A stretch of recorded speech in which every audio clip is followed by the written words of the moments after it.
Okay, good afternoon everyone. मेरा नाम Umesh Kumar Sharma, TGT non medical, government senior secondary school Bharari जॉब। तो क्योंकि एग्जामिनेशन टाइम है, बच्चों के टर्मिनल एग्जाम और ऐसे वन के पेपर जो है वो शुरू होने वाले हैं।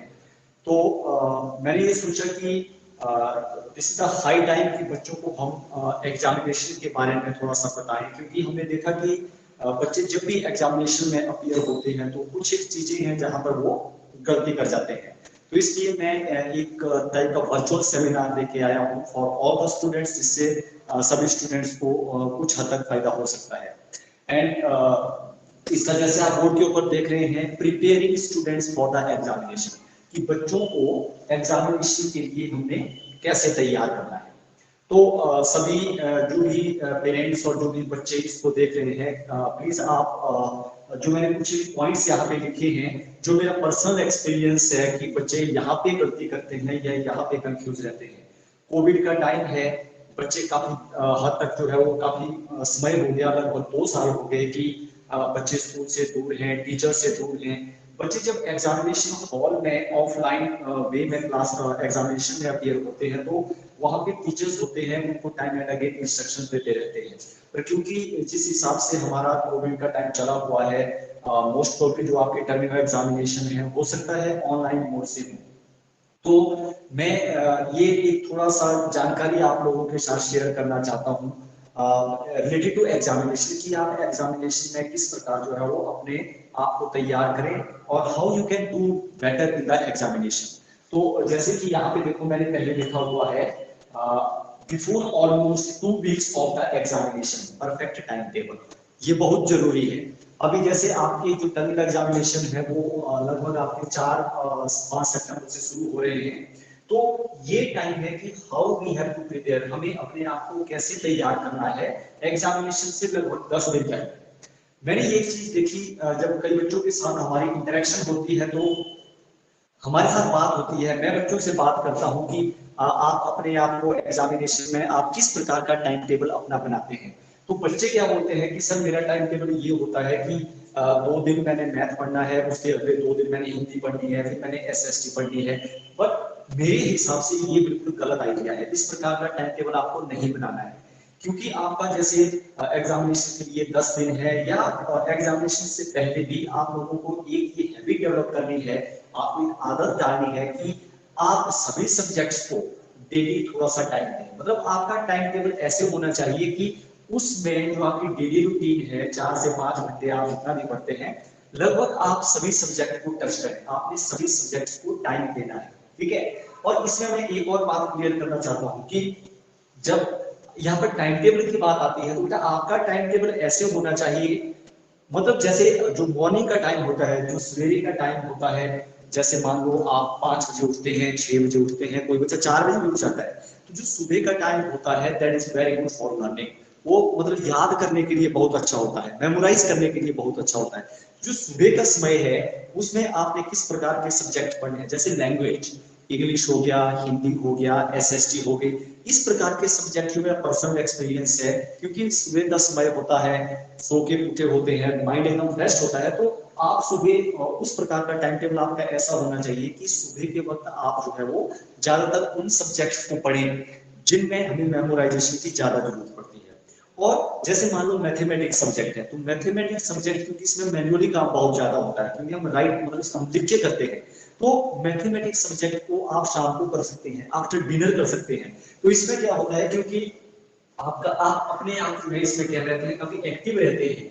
आपका जो मतलब आपका जो हाथ है या बॉडी पार्ट जो है हमारे इसमें कार्य करते हैं, हाथ आपका काम कर रहा है, बाजू आपके काम कर रहे हैं, तो इसमें मतलब हमें नींद नहीं लगती है। ये मेरा बोलने का मतलब। तो इस प्रकार का आपका टाइम टेबल होना चाहिए कि जो सुबह का टाइम है वो आप लैंग्वेज सब्जेक्ट्स के लिए रखें, और जो शाम का टाइम है जिसमें आप मैथ लाइक सब्जेक्ट, दिन के टाइम में आप साइंस सब्जेक्ट्स, कुछ ऐसा आपका टाइम टेबल होना चाहिए।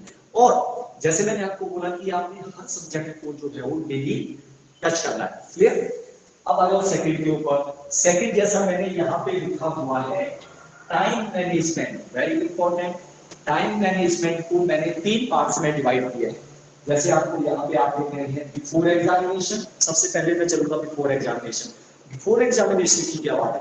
बिफोर एग्जामिनेशन का मतलब ये है कि मान लो कल आपका पेपर है, कल आपका पेपर है तो आज आपने अपने आप को तैयार करना है। तैयार इन द सेंस कि आपके जितना भी राइटिंग मटेरियल है, आपके पेन है, आपका स्केल है, पेंसिल है, whatever things are required to appear for the paper, वो चीजें आपने एडवांस में तैयार कर लेनी है, नंबर एक। और दूसरा बिफोर एग्जामिनेशन का मतलब ये है कि मान लो हमने एक्सपीरियंस देख हमने मतलब मेरे लिए पर्सनल एक्सपीरियंस रहा है कि मैंने देखा कि बच्चे इन द लास्ट मोमेंट 9 बजे 10 बजे बच्चे का पेपर शुरू हो रहा है तो वो एग्जामिनेशन हॉल में एंटर करने से पहले भी पढ़ रहे हैं। तो मेरा ये मानना है कि आप जैसे आपका एग्जामिनेशन 10 बजे है, आप 9 बजे जो है वो किताबें साइड में कर दो, ठीक है। आपको कोई साइड में करने का मतलब है कि यू रिलैक्स योरसेल्फ, अपने दिमाग को आप पूरा आराम दो, ठीक है। और एक बात, जब बिफोर एग्जामिनेशन की बात करते हैं बेटा, मान लो कल आपका पेपर है, मैथ्स पेपर है, साइंस पेपर है, तो इस वक्त आप कोई नई चीज करो, आप उसी चीज को तैयार करो, आप उसी चीज का रिवीजन करो जो आपने ऑलरेडी किया हुआ है। मान लो मैंने मैंने कोई चीज है जो मैंने नहीं पढ़ी हुई है, मैंने उसको छोड़ दिया है कि I don't want to attempt that question, इस प्रकार के प्रश्न मैं नहीं करूंगा, मैं छोड़ दूंगा। तो लास्ट मोमेंट में आप उसको ट्राई मत करो, बिकॉज ये क्या करेगा, आपको कंफ्यूज करेगा। तो जो आपने कर लिया है आप उतने तक ही सीमित रहो और उसको प्रॉपर्ली आप रिवाइज करो, ठीक है। फिर आ जाओ आप during exam, this is very important. During examination का मतलब है आप हॉल के अंदर एंटर हो, आप जैसे हॉल में एंटर हो गए, या मान लो अगर आपके ऑनलाइन मोड में भी पेपर होते हैं, व्हाट्सएप के ऊपर आपका पेपर आ गया, अगर पाठशाला वाले लिंक के ऊपर आपका पेपर आ गया, आपने क्या करना है, सबसे पहली बात, जब भी आपको पेपर मिलता है तो सबसे पहले आपने पेपर देखना है, क्या जो आपका क्वेश्चन पेपर आपको मिला है क्या उसमें सभी पेजेस हैं, क्या उसमें सभी क्वेश्चंस हैं, क्या उसमें कोई चीज मिसप्रिंट है। अगर ऐसी कोई चीज है तो आप जो है, जो वहां पे टीचर्स होंगे आपके, जैसे मैं ऑफलाइन की बात कर रहा हूँ एग्जामिनेशन हॉल में, तो मतलब आपने क्या करना है, you have to replace that paper, आपने उस पेपर को अपने चेंज करवा देना है कि सर इसमें पेज मिस है या इसमें क्वेश्चन मिसप्रिंट है, कुछ इस प्रकार का, ठीक है। अगर आपका पेपर अब ठीक है तो अब आप क्या करेंगे, हमारे पास 15 मिनट होते हैं, 15 मिनट में हमने क्या करना होता है, हमने पेपर को थोरोली मतलब हमने पेपर को पढ़ना है, ठीक है। जैसे मैंने आपको बोला कि आप पेपर को पढ़ो, आप प्रश्न को समझो, और अगर आपके पास चॉइसेस हैं, अगर आपके पास जैसे मान लो 7 क्वेश्चन आपको दिए हैं, पार्ट ए में आपको कोई 4 क्वेश्चन करने हैं, तो ना आपका टाइम होता है कि आप इसमें सिलेक्शन करो कि कौन से प्रश्न आप लोग 7 में से कौन से क्वेश्चन आप लोग अटेम्प्ट करेंगे, नंबर एक। सेकेंडली मैं आपको बात बताता हूँ कि कई बार बच्चा क्या करता है कि 7 के 7 क्वेश्चन बच्चा अटेम्प्ट कर लेता है, पर जो 7 क्वेश्चन में आप सातों के सातों क्वेश्चन अटेम्प्ट करते हैं, बहुत अच्छी बात है, पर क्योंकि आपको बोला गया है कि 4 क्वेश्चन ही आपने अटेम्प्ट करने हैं, तो जो एग्जामिनर होते हैं, जो आपका टीचर्स होता है, वो बेटा जब आप 7 क्वेश्चन भी कर लेते हैं तो टीचर आपका जो आपके पहले 4 क्वेश्चन होंगे उन्हीं को चेक करेंगे प्रॉपर्ली, मतलब उन्हीं को मतलब फर्स्ट प्रेफरेंस देंगे, उन्हीं के आपको मार्क्स मिलेंगे। चाहे हो सकता है जो पहले 4 क्वेश्चन है आपके सही नहीं है और लास्ट वाले 2 क्वेश्चन आपने बिल्कुल सही लिखे हैं, तो वहां पे थोड़ा सा प्रॉब्लम आ जाती है। तो आपको इस बात का ध्यान रखना है कि आपकी जो सिलेक्शन ऑफ क्वेश्चंस है वो बड़ी जरूरी है, कि अगर आपने 4 क्वेश्चन करने हैं तो आप उन 4 क्वेश्चंस को सिलेक्ट करो which you know very well, तो आपको 100% आते हैं, आपको ओवर अटेम्प्ट करने की जरूरत ही नहीं है, आप केवल 4 क्वेश्चन सिलेक्ट करो और वो क्वेश्चन सिलेक्ट करो जो आपको 100% आते हैं, ठीक है। ये हो गया ड्यूरिंग एग्जामिनेशन। ड्यूरिंग एग्जामिनेशन में एक और बात आपको बताता हूं, कई बार क्या होता है, मान लो आपके पहले 20 क्वेश्चन है और 20 क्वेश्चन आपके मल्टीपल चॉइस क्वेश्चंस आए हुए हैं, ठीक है। मल्टीपल चॉइस क्वेश्चंस में क्या होता है कि बच्चे को 4 क्वेश्चन आपने कर लिए, सही ऑप्शन आपने चूज कर दिए, 5वें क्वेश्चन में आपको डाउट है, तो बच्चा क्या करता है, कई बार आपने देखा हॉल में बच्चा क्या करेगा, उस 5वें क्वेश्चन को लेके बैठ गया है, सोच रहा है, मतलब क्या हो रहा है, हमारा टाइम वेस्ट हो रहा है। तो आपने क्या करना बेटा, जो चीज आपको नहीं आती है, मान लो जैसे क्वेश्चन नंबर 5 में आपको डाउट है, आप वहां पे क्वेश्चन नंबर 5 का वहां पे जगह छोड़ दो, उसके लिए उस क्वेश्चन के हिसाब से आप गैप छोड़ दो कि इतनी लाइन में ये क्वेश्चन आएगा, इतना इसका आंसर आएगा। और जब आप फाइनली जब आप क्वेश्चन कंप्लीट कर बैठेंगे, सारा का सारा पेपर कंप्लीट कर बैठेंगे, तो आप उस क्वेश्चन के ऊपर आओ जो आपने छोड़ दिया है, फिर आप अपना टाइम उसके ऊपर स्पेंड कर सकते हो। पर ऐसा नहीं है कि आपको आगे वाला सारा पेपर आता है, क्वेश्चन नंबर 5 में आपको डाउट है और आप सारा टाइम वहीं पे वेस्ट कर देते हैं।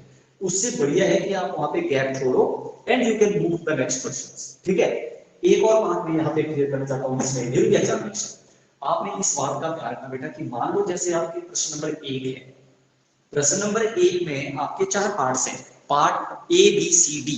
ठीक है, आप क्या करते हैं, पार्ट ए बी जो है वो एक जगह पे अटेम्प्ट किया है, उसके बाद आप क्वेश्चन नंबर 5 करते हैं और फिर आप क्वेश्चन नंबर 4 का सी और डी बात कर रहे हैं।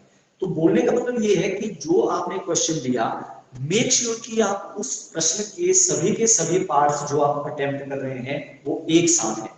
जैसे मैंने आपको बोला क्वेश्चन नंबर 4 में अगर 4 parts A B C D हैं, तो आपने क्वेश्चन नंबर 4 के ए से डी तक जो आपके 4 पार्ट हैं वो सभी एक साथ एक जगह पर अटेम्प्ट करने हैं।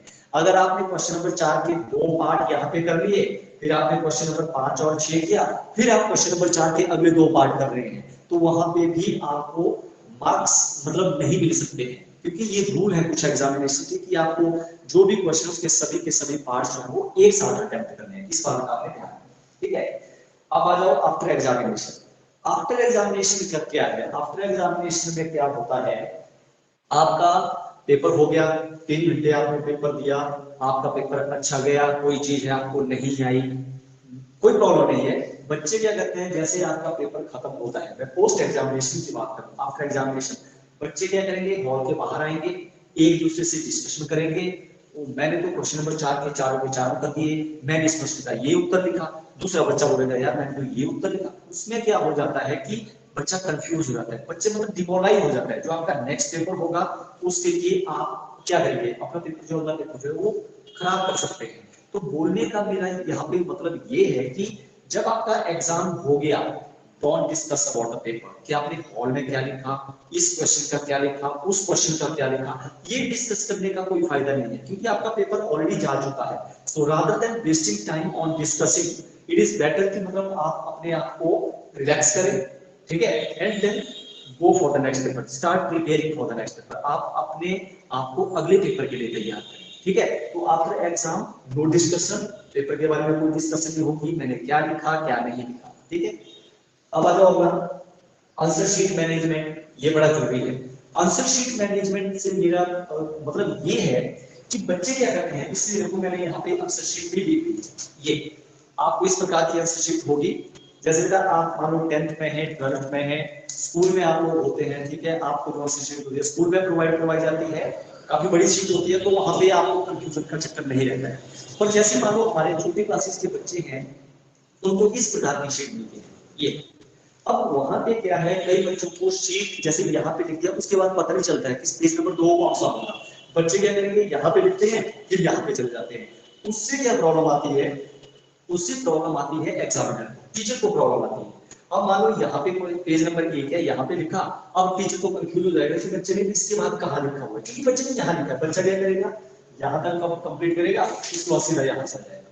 इससे बचने के लिए आपको क्या करना बेटा, कि मान लो जैसे आपको पेपर मिल जाता है, आप पेपर के टॉप में ऊपर इसके पेज नंबर डाल दो, जैसे मैंने यहाँ पे डाले हुए, ये पेज नंबर 1, इसके आगे पेज नंबर 2, ये पेज नंबर 3 और ये पेज नंबर 4, ऊपर आप 1 2 3 4 करके लिख दो, ताकि जब आप पेपर ये वाला पेज कर बैठेंगे तो आपको पता है कि अब मैंने पेज नंबर 2 के ऊपर जाना है, तो आप सीधा इसको बदल के यहाँ पे लिखेंगे, यहाँ पे और उसके बाद क्या। ठीक है, तो ये आंसर शीट मैनेजमेंट है। एक और बात आंसर शीट मैनेजमेंट में बताना चाहता हूं आपको, ये बड़ी जरूरी है। हमने देखा खासकर मैथ्स पेपर में या साइंस पेपर में बच्चे क्या करते हैं कि जैसे थोड़ी बहुत कैलकुलेशन होती है, वो लगे हुए क्वेश्चन पेपर के ऊपर करते हैं, जो आपको प्रश्न पत्र दिया जाता है उसी के ऊपर लगे होते हैं बैक साइड में करते हैं। ठीक है, या जिस बेंच के ऊपर आप बैठे होते हैं उसी के ऊपर लगे होते हैं कैलकुलेशन करने, जो बिल्कुल अलाउड नहीं है। मतलब एग्जामिनेशन का जो रूल है उसके हिसाब से ये बिल्कुल गलत है। ना तो हमें क्वेश्चन पेपर के ऊपर कुछ लिखना होता है, ना पेन के ऊपर। हमें क्या करना है, तो ये आपकी शीट है, तो शीट की जो राइट साइड हमारा दायां तरफ होता है, वहां पे एक चौड़ी सी चौड़ा गैप लेके आप यहाँ पे लिख देंगे रफ वॉक। तो आपने जो जितनी भी कैलकुलेशन रफ होती है वो सारा इसी के अंदर करना होता है, और जो आपका बायां लेफ्ट साइड होती है वहां पे आपको क्वेश्चन नंबर डालने होते हैं। ठीक है, तो ये था आपका आंसर शीट मैनेजमेंट का, बड़ा जरूरी है। जैसे मैंने आपको बोला, बहुत बच्चों में दिक्कत आती है कि बच्चों को पता नहीं होता है कि अगर ये पेज एक है तो उसके बाद कहाँ लिखेंगे। ठीक है, तो आंसर शीट मैनेजमेंट आपकी ये। अब उसके बाद मैं बात करना चाहता हूँ भाई, ये बड़ा जरूरी है, ओवरकम स्ट्रेस, तनाव, ठीक है ना। तनाव को अब हम क्या बोलेंगे, तनाव में वो बोलते हैं कि आजकल ये कॉमन चीज हो गई है कि तो अंडर स्ट्रेस है। अंडर स्ट्रेस का मतलब कि वो बेचारा क्या हो गया, मेंटली डिस्टर्ब हो गया। ये जो एग्जामिनेशन है ये मतलब बड़े बड़ों को डिस्टर्ब कर देती है। तो आपने क्या करना है, डोंट बी अंडर स्ट्रेस, ठीक है। We have to overcome the stress, हमें जो है तनाव के ऊपर क्या करना है, विजय प्राप्त करनी है। और उसके लिए क्योंकि एग्जामिनेशन टाइम होता है, अब स्ट्रेस कहां से आता है, जैसे मैंने आपको बोला स्ट्रेस आता है यहाँ से। आफ्टर एग्जाम मैंने 50 नंबर का पेपर है, मेरा फ्रेंड जो है वो तो बोल रहा है कि मैंने ये लिखा, मैंने वो लिखा, मेरे तो 50 आउट ऑफ 50 आ गए, मैंने कुछ नहीं किया हुआ है, मेरे तो खाली 10 से 15 नंबर आएंगे। क्या करूंगा बेटा, मैं सोचता रहूंगा, मैं सोचता रहूंगा, I will keep on thinking, और उससे क्या होगा, मेरा दिमाग में काम करना बंद कर देगा, ठीक है। इसको बोलते हैं स्ट्रेस। तो तभी मैंने बोला कि जो हो गया वो हो गया, पेपर में डिस्कस नहीं करनी है। आपने क्या करना, जो आपके एग्जामिनेशन होते हैं उनको आपने कोई बड़ी चीज मान के नहीं जाना है। आप अपने आप को तैयार करो, प्रॉपर टाइम बनाओ, उसी के अकॉर्डिंगली आप पढ़ो, और आप अंडर स्ट्रेस कभी होंगे ही। और इवन मैं स्ट्रेस को ओवरकम करने का, इससे मुक्ति पाने का सबसे बड़ा अच्छा तरीका है मेडिटेशन। आप मेडिटेशन करो। मेडिटेशन का मतलब ऐसा नहीं है कि आप सारा दिन बैठे रहो, ठीक है। Meditation even for 2 minutes, 2 minute के लिए। और इसमें मैं आपको एक बात बताऊं कि ये जो मेडिटेशन होती है, स्कूल टाइम में जब हम पेपर में बैठते थे, हमारे टीचर क्या करते थे, वो जैसे हमारे को आंसर शीट मिल गई, वो बोलेंगे कि आंसर शीट अपनी टेबल के ऊपर रखो, and you all seat properly straight ऐसे, और हमारे हाथ आगे ऐसे हम रखेंगे। और उसके बाद हमारे को बोलते थे कि close your eyes for 2 minutes, अपनी आंखों को 2 मिनट के लिए बंद करें, और आप जो है अच्छी चीजों के बारे में सोचें। Think about the God, think about the goddess of wisdom, Saraswati, कि मतलब आप अपने माइंड को क्या करो, कंसंट्रेट करो, बी मतलब कि आप पेपर के लिए तैयार हैं, बिल्कुल अच्छी चीज। और मेडिटेशन में कि आपको एग्जाम टाइम में ही करनी है। Meditation should be a continuous practice, हमें लगातार करनी चाहिए, डेली करनी चाहिए, क्योंकि मेडिटेशन से क्या होता है, हमारा जो कंसंट्रेशन पावर है वो बढ़ती है, इंक्रीज होती है, ठीक है। और उसके बाद आ गया गेम्स। एग्जामिनेशन कैसा, मतलब एग्जामिनेशन का मतलब ये नहीं होता कि हम सब कुछ छोड़ दें, पर जैसे मैंने आपको बोला कि अगर आपका ये परफेक्ट टाइम टेबल, अगर आप शुरू से टाइम टेबल के अनुसार पढ़ रहे हैं थ्रू आउट द ईयर, पूरा साल, तो आप क्या करेंगे, इवन एग्जाम टाइम है, आप अपने आप को गेम से दूर मत करो कि भैया एग्जाम में तो खेल रहे हैं।